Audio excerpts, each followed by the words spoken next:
আমরা শেষ প্রচারণায় অংশ নিলাম। একের পর এক নেতা আসে, নেতা যায়।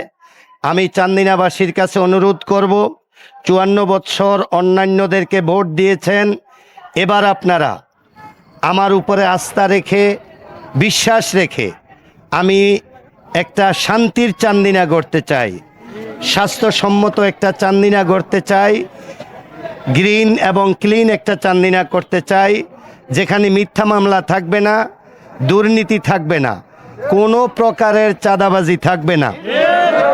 কাজে আমি চান্দিনাবাসীকে বলবো, আপনারা এবার কমাস কম সারা দেশে একটা পরিবর্তনের হাওয়া বইছে, চান্দিনার মানুষও পরিবর্তন চায়। এটার প্রমাণ আমরা পেয়েছি বিদেশ থেকে।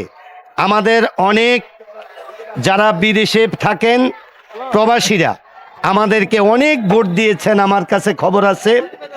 আমি প্রবাসী ভাইদেরকে বলবো, আপনাদের ফ্যামিলিরা দেশে আছে, আপনারা যেমন হাত পাখা মার্কায় ভোট দিয়েছেন, আপনারা বাড়ির ফ্যামিলি, ভাই বোন, আত্মীয় স্বজনদেরকেও বলেন চান্দিনার পরিবর্তনের জন্য হাত পাখা মার্কায় ভোট দিতে। প্রিয় চান্দিনাবাসী, আমার উপরে আপনারা শতভাগ আস্থা রাখতে পারবেন।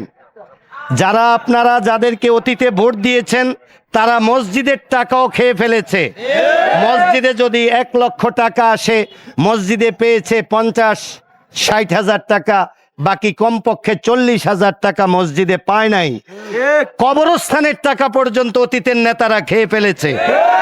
আমি আপনাদেরকে কথা দিতে পারি, মসজিদ, মাদ্রাসা, স্কুল, কলেজ, শিক্ষা প্রতিষ্ঠানের জন্য সরকারিভাবে যেই বরাদ্দ আসবে, আমি শতভাগ বরাদ্দ জায়গা মতো পৌঁছে দিব ইনশাআল্লাহ। আমার কাছে চান্দিনার মানুষ সবাই নিরাপদ, কারণ আমার কেউ শত্রু নাই। আওয়ামী লীগ বলেন, বিএনপি বলেন, এই দল ক্ষমতায় আসলে ওই দল বাড়িতে থাকতে পারে না। আমি যদি নির্বাচিত হই, চান্দিনার সব মানুষ প্রত্যেকে তাদের ঘরে থাকবে, কেউ খেতে ঘুমাইতে হবে না ইনশাআল্লাহ। আমার কারো সাথে শত্রুতা নাই, আমি কারো নামে মিথ্যা মামলা করব না। গরিব মানুষের যেই জীবীর নামে চাঁদা হয়, চান্দিনায়, চান্দিনা পৌরসভায়, কুড়ুমপুরে, মাদাইয়াতে, নবাবপুরে, কৈলাইনে, বিভিন্ন জায়গায়, সেন্টারে সেন্টারে, যেখানে স্টেশন আছে, প্রত্যেক জায়গায় অটো, সিএনজি, পিকআপ ভ্যান, তারা ভাড়া পাক আর না পাক, স্টেশনে আসলেই 50 টাকা 20 টাকা চাঁদা দিতে হয়। আমি আপনাদেরকে বলি, রাত্রে 8টা বাজে যদি নির্বাচিত ঘোষণা করা হয়, এই রাত্র থেকেই পরের দিন আর কারো সাহস হবে না 1 টাকা চাঁদাবাজি করতে।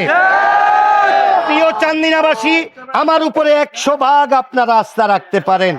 আমি আপনাদের দোয়া চাই, আপনাদের কাছে আমি ভোট চাই। আজকে প্রচার শেষ, আর হয়তো আপনাদের সামনে এইভাবে কথা বলা হবে না। আমি আপনাদের ভোট চাই, দোয়া চেয়ে আজকের মতো এখানে বক্তব্য শেষ করলাম।